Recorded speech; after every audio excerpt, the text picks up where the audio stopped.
Well, welcome everybody to our Week 3 Challenger Huddle Up. We're excited that you're here tonight. We've got an action-packed 30 minutes ready to go and deliver you the goods to help you on your journey, help you to become a winner in the challenge, and help you to achieve your goals in the challenge and beyond.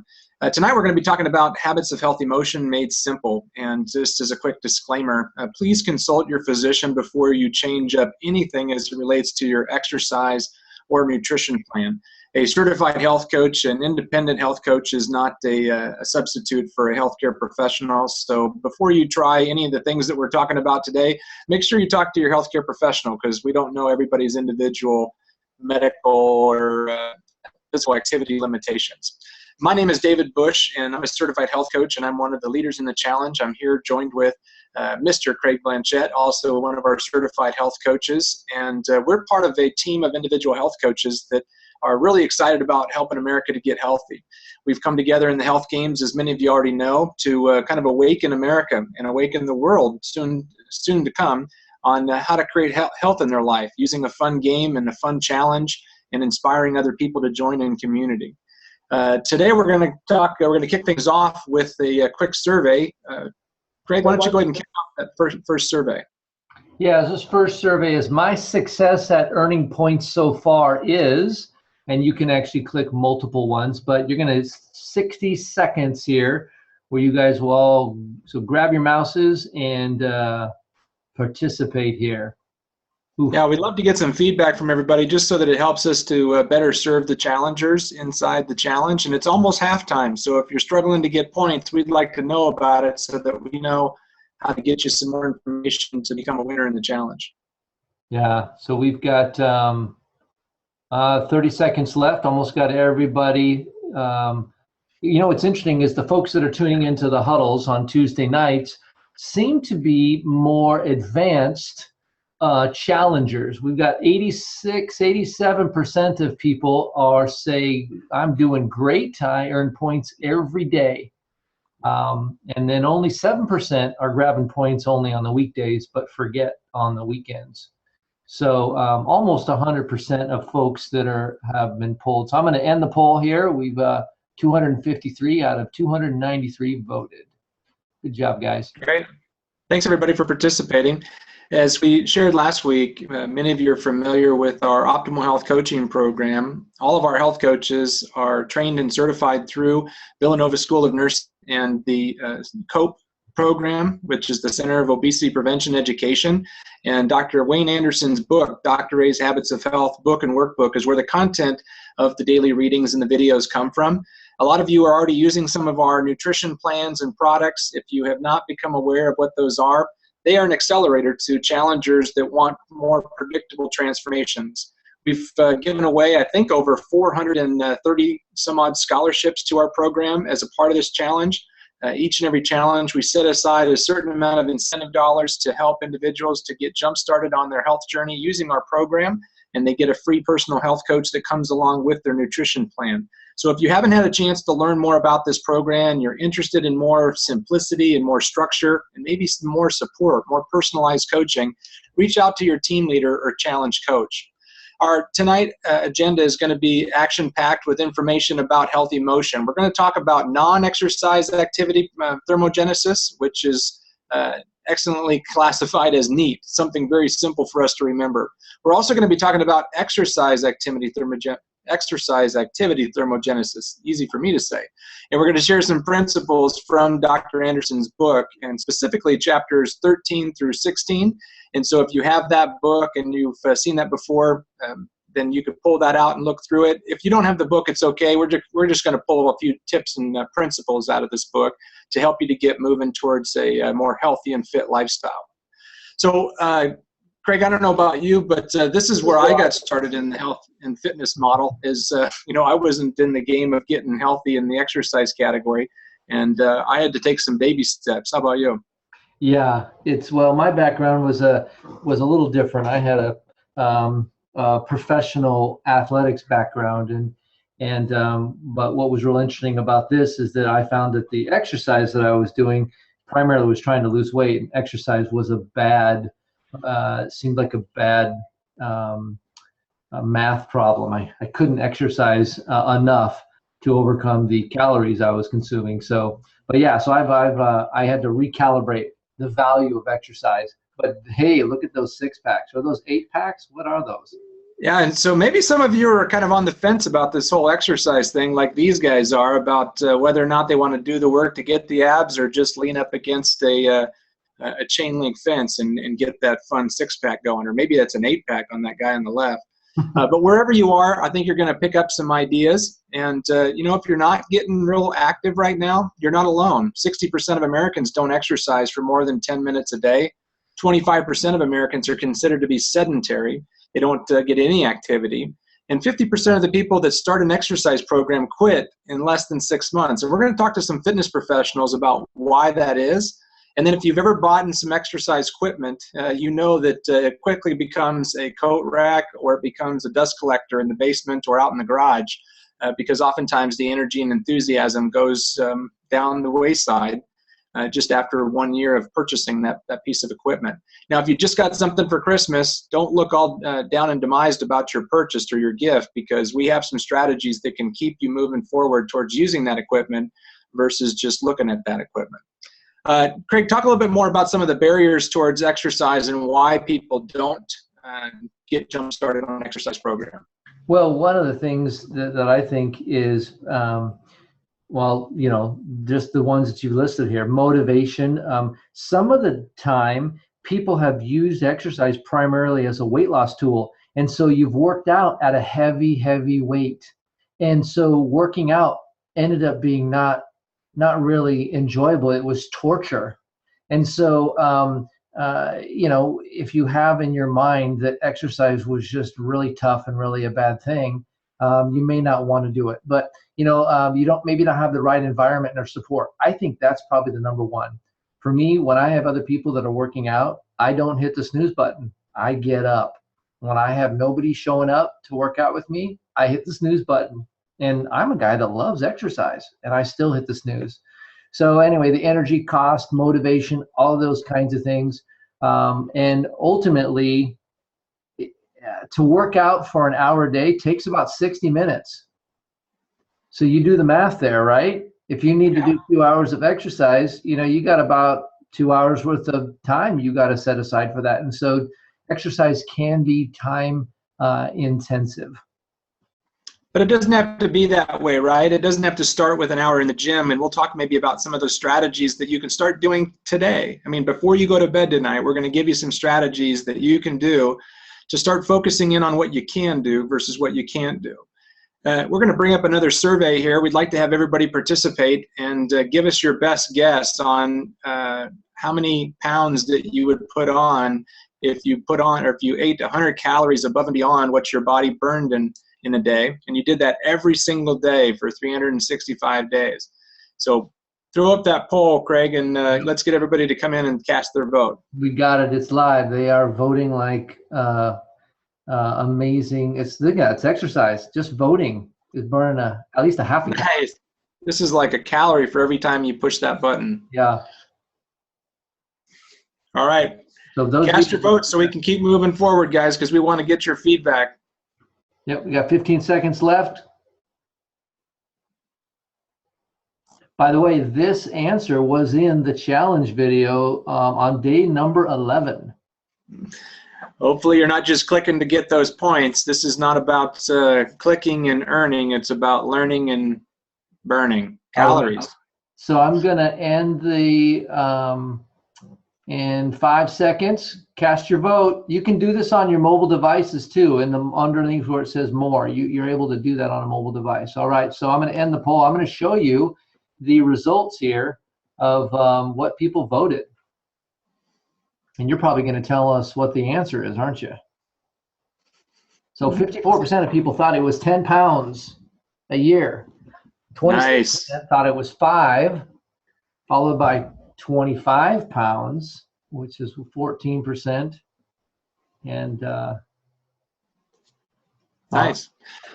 So we know the math from last week that 3,500 calories is 1 pound of fat. So if we eat an extra 100 calories a day for 365 days, we can just kind of do the math and say, well, it's going to be about 36,500 calories of excess intake that's going to be stored likely as fat. Now that's a random calculation, but just to kind of give you how just not knowing how that extra 100 calories a day can affect you. And that's where oftentimes people come out of the challenge. They begin to calorie creep and they begin to pack on the pounds without even really knowing.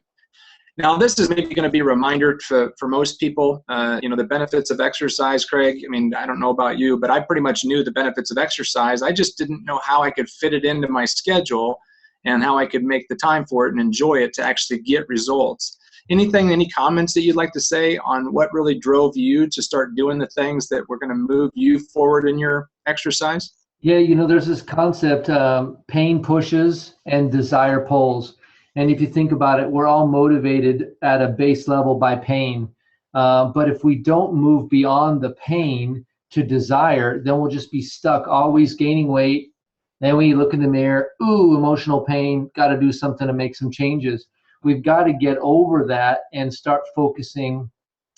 Really, it's about emotional wisdom. As we become wiser emotionally, we don't just allow pain to be that pusher, but we allow desire to be the puller, and it pulls us towards what we want. And so what we do is we take where we're at now, and then we look forward, not back, but we look forward to where we want to be, and then we contrast those two, kind of like tension in a rubber band. And what you do is you allow where you want to be to pull you towards it. Now, here's one of the gotchas with structural tension, is as you start to achieve your goal, there's less tension in that rubber band. So you got to set that next goal and keep that tension pulling, and that desire pulling you towards what you do want. So maybe you're already exercising and you're already eating pretty healthy, and you maybe just joined this challenge because you wanted to drink more water. Well, that is a way of saying, hey, I want to be healthier, and that's beginning to create that tension again. And so you can continue to enjoy the challenges for that, but you can also create some of this tension by utilizing what we call a structural tension chart. And you can talk to your health coach about that, and they can send you an editable form, and they can work with you to help you to clarify, kind of like an architect works with an individual who's wanting to build the home. They can help you to sketch out a clear desired outcome that maybe is that desire that pulls you towards doing the exercise. At the end of the day, exercise is a means to the end. It's not the focus, it's the means to get you what you really want in life. Today we're going to kick it off with a kind of a gradual approach. We're going to talk a little bit more about the non-exercise activity thermogenesis, which is all the general activities you can do in the waking hours of your day. So most of us are awake for 16 hours a day. And we've brought in certified health coach and fitness professional, Susan Pallas. Susan did a lot of corporate wellness and corporate fitness. And so, Susan, welcome to our call tonight.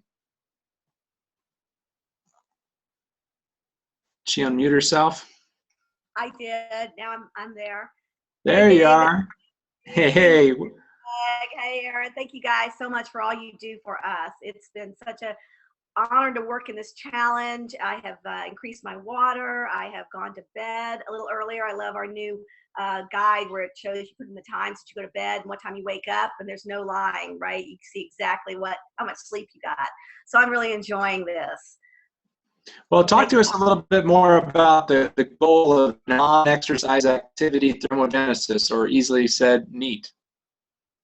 Well, I love N.E.A.T because I'm busy, and even though I set my time to go out to exercise, there are things in the day that we can do to really increase our energy and to burn more calories. So our goal is to increase our activity slowly, but even if we're fit, we can do things through our day and burn an extra 200 calories a day. It also helps maintain that healthy weight and get into that lifestyle of being fit, being active. I find that's the thing that people most want to see themselves, create that identity of being an active person. And moving around through our day really does that. Increasing flexibility and mobility. I'm a yoga instructor, so I love stretching. I think stretching should be one of the S's. Building a healthy lifestyle, again, being that person that is just moving and being active and energetic.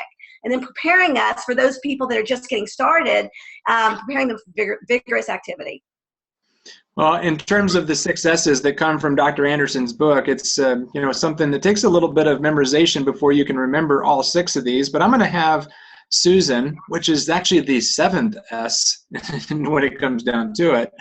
Susan's actually going to walk us through these 6 S's, and it starts out with stance, your posture, and then standing more than you're sitting, strolling more often, taking more steps in the day, taking the stairs whenever you can, samba, maybe she's going to put on a little salsa dance for us, and then we're going to talk about switch. So walk us through these, Susan, and tell us a little bit more about how you've incorporated these or how you've coached other people to incorporate them into their daily life. Okay, so great. Thank you, David. So stance, the posture is so key. So I'm going to have y'all do something. You're sitting in a chair, most of you, right? And so press, one of the best ways to increase your posture, press your thighs into your chair. Press them into the chair and notice how your back straightens automatically. So, and then when you take a breath, breathe in and then let your belly relax a little bit. And then when you breathe out, pull your belly up and in. And notice how, again, you're activating those muscles. You can almost feel your heart rate go up. Another great thing for our shoulders when they hunch over, just imagine that you're hitchhiking. I don't know if y'all can see me, but hitchhike. Turn your thumbs out while you're sitting in your chair and just hitchhike. Notice how that activates your back muscles. And automatically you can feel yourself generating heat. You can do this while you're sitting at your desk. So I set a timer every 50 minutes to help me move around.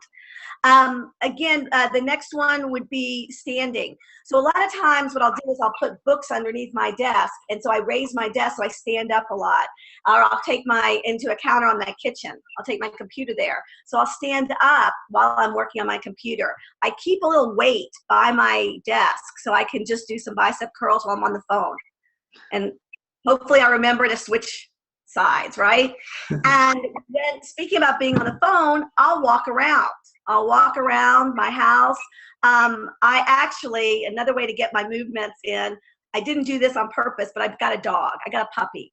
And, I really, instead of just going out and taking a 30-minute walk, just going out and taking a 5-minute walk and running around with the puppy. I don't recommend that for everybody because you got to get up in the middle of the night and potty train, which impacts. But it really is great to be outside and just 5 minutes here and there walking around. Stairs is another one. I have a 2-story house, and so I, leave things down and up. So I'll run up and down. I have my laundry room upstairs. So I'll do more steps during the day. My trainer taught me to take 2 steps at a time. So I'll go 2 steps and then come down. 2 steps, then come down. If I work at a building or when I worked in an office building, I would just take the stairs. And if you do that a couple times a day, it really makes a huge difference in maintaining your weight and increasing activity. Samba, the dance, instead of watching today's show, I'll put on music. And in the morning, and my, children, teenagers roll their eyes. But usually I like their music, so I put on their music. And I find them tapping along too. Doing that at night too while you're making dinner instead of the evening news. And then switch is one of those things. I'm not like a real big chore person, but I definitely, instead of using the leaf blower, using a rake. So that's those are some of my tips. And thank you.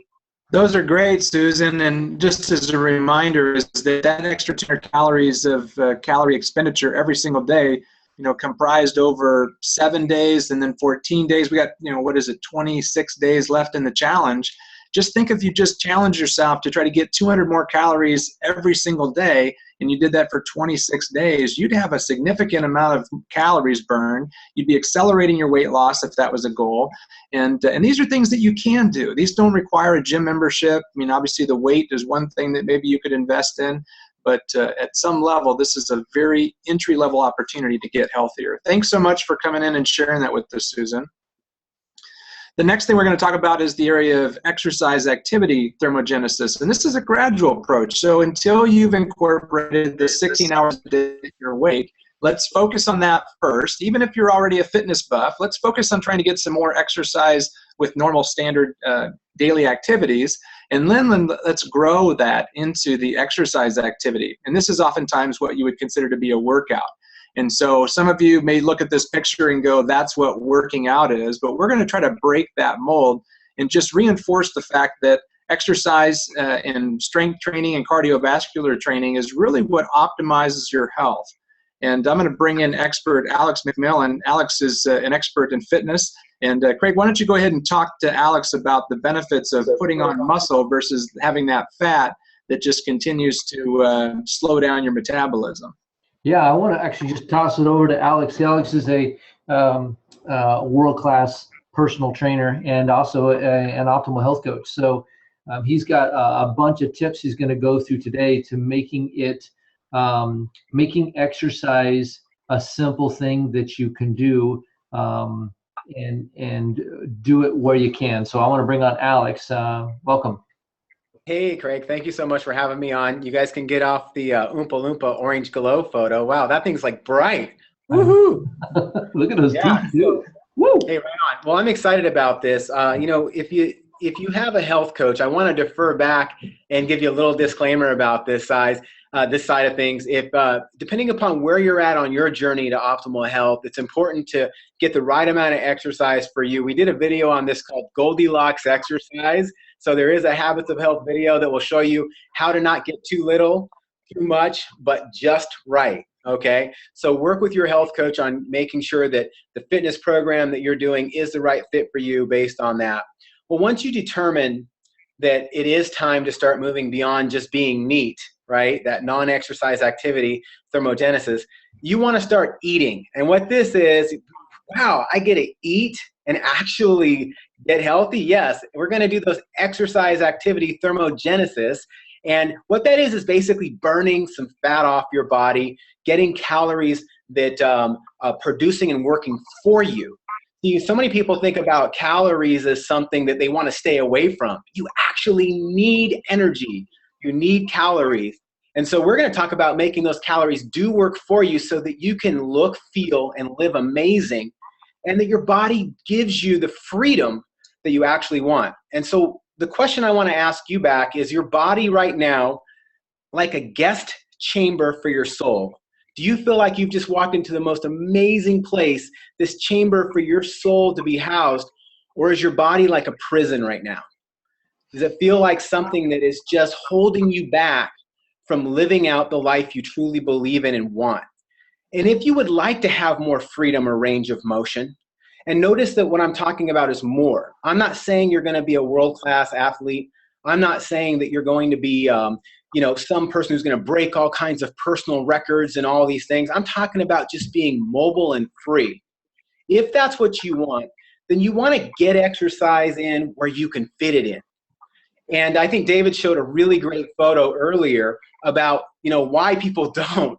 It's kind of scary when you see the bulging, veiny guy standing there. And it's funny, after being a trainer for all these years, I asked people who finally join a fitness club or a program, what's kept you kind of from taking action? And they said, I kind of always felt like I had to get in shape before I could join a gym. You ever feel like that? Like it's almost like it's a show. And so I want you to know that you can get exercise in where you can fit it in. I'm right here in the living room. And as you can see, this is a great place to start exercising and movement. And it's a place where you can just get results with no excuses. How would that be? If you could start getting some actual results in your body, start shaping and toning your body. A lot of people look at me and they go, oh my goodness, you're the in shape guy. It makes sense. What they don't know, I was 50 pounds heavier than this. And what they don't know is there was a time when I had literally depression, and there was a time when I was not thinking this way. So what comes first? You hear about the chicken or the egg. Do you get the body and the motivation, or do you take the action first, stumble like a little baby, and build up? So I want to tell you briefly how you can start taking little baby steps that will get your calories working for you and start shaping up your body. All right, so the first thing is, I really love what Susan was saying earlier. And she was talking about just starting. She had her dumbbell. I got my dumbbell too, Susan. We're all set, right? But I also got a pool ball, right? So you can just start with holding something that's light in your hands and just start getting some range of motion. Maybe you're a little tight and you want to get some things released. You can do a little rolling with these pool balls. You can go through some basic ranges of motion with the pool balls.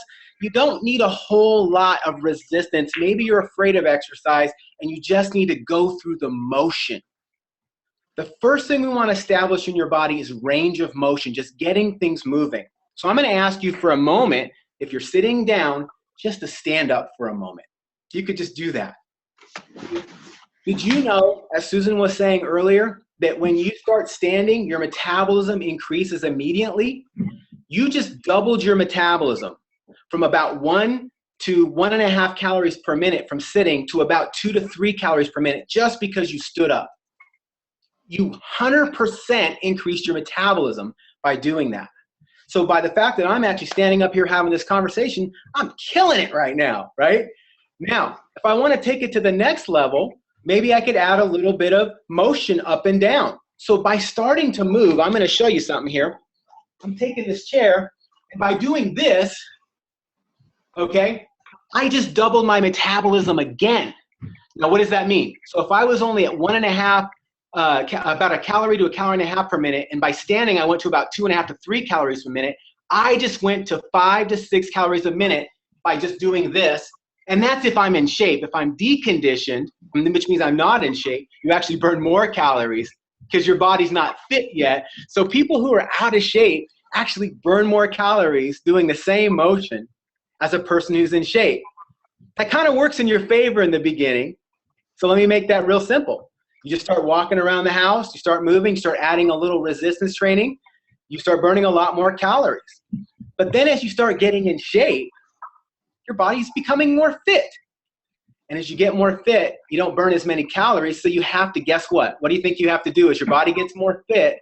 And you were walking maybe at 3 miles per hour in the treadmill, and now that's becoming easy. Maybe you're holding those pool balls, and they're just not doing much for you, right? What do you think you need to do? I don't have a survey for it, but I bet you're thinking you might want to increase the resistance. So I want to give you something really easy to remember. You want to eat, which is exercise, activity, thermogenesis. You'll probably never remember that. Just remember you want to eat for your muscles. But I want to teach you something called FIT. Eat to be fit. And FIT is frequency, intensity, and how much time that you're spending. And you can also change the type. So there's 2 T's, time and type. So as you get more fit and you start noticing you're getting more fit, maybe you want to increase that frequency. So maybe your walks start out at 30 minutes every other day, and then maybe they go to 35 minutes. Or maybe you add an extra day. So now it's 3 days a week or 4 days a week. Maybe the intensity is just not there, so you up the pace, right? What you're looking to do is start with about 30 minutes and build up. And maybe you need a little bit extra, so you change the type of exercise. So maybe I go to these dumbbells. And maybe what I do now is I do nice, slow, you can't see all of me. I'll try and change this a little bit. Slow, controlled motion. And I got to about 8 to 10 reps. And let's say that I'm starting to feel that that's too easy. So I could do a few more reps, or I could increase the intensity. So eat, get that exercise in, and then move to the fit, which is increasing the intensity and the time and the type that you're doing. Bottom line is, I encourage you to get exercise where you can fit it in and not make the excuses to say, I can't make it to the gym. Just start where you're at. Hopefully that was helpful. I'd love to answer any questions if you have any out there. Great. We're going to have Alex on the Q&A, and we'll stick around here for a couple extra minutes. But as we wrap up tonight, just starting to recap, the fit side was frequency was first. So how often are you doing your exercise activities? And then the intensity level. And usually the recommended rate of perceived exertion is somewhere between 3 and 5.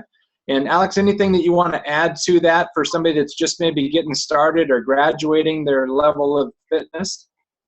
Yeah, the only thing I would say is that you got to remember your mind's going to play tricks on you when you start anything new, right? So you can't go off of feelings all the time. Sometimes you just have to know it's the right thing to do. Start light. Don't take it too fast. We have something we call the terrible twos. People try and do too much, too soon, too quickly.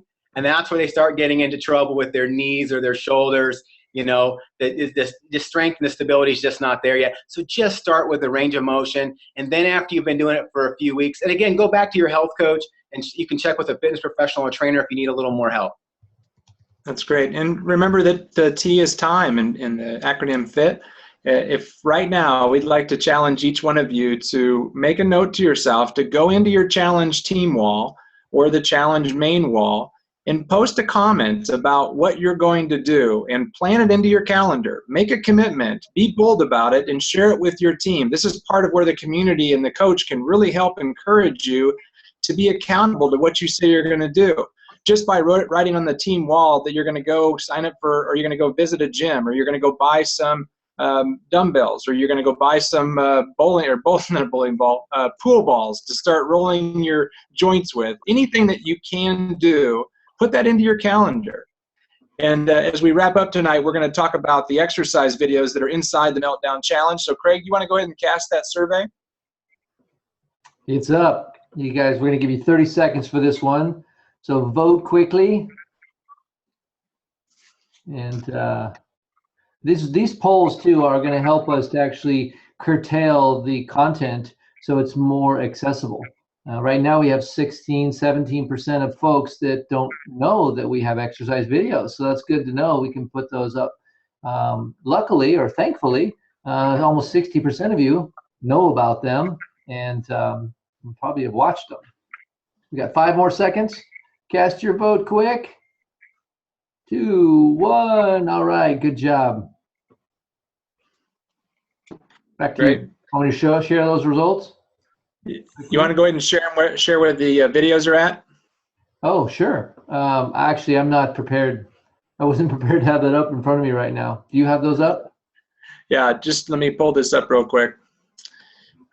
One quick thing while we're on this slide is that all of your health coach team leaders have this total energy expenditure calculator that can give you a general idea of how many calories you're burning and some recommended meal plans that correlate with that. And so let me go ahead and pull up the challenge wall.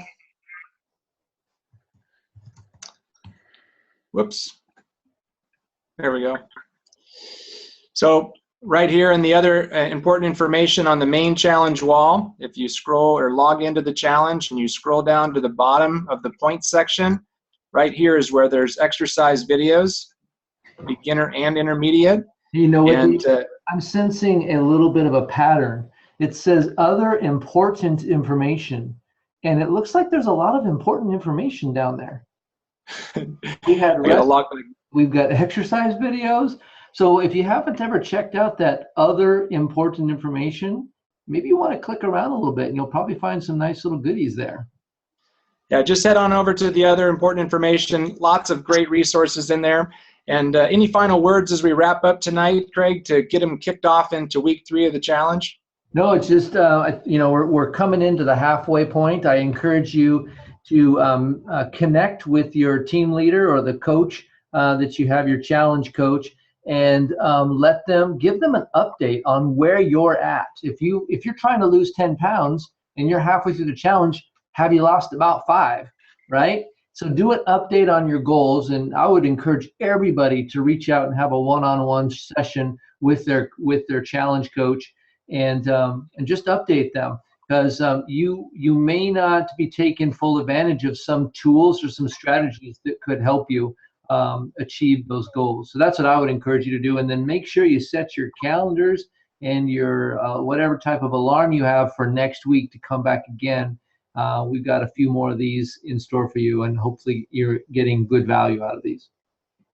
Great. Thanks, Craig. Thanks, Susan. Thanks, Alex. We appreciate your wisdom tonight, and we look forward to seeing you all on the challenge wall. Thanks, everybody. See you next Tuesday. Good night.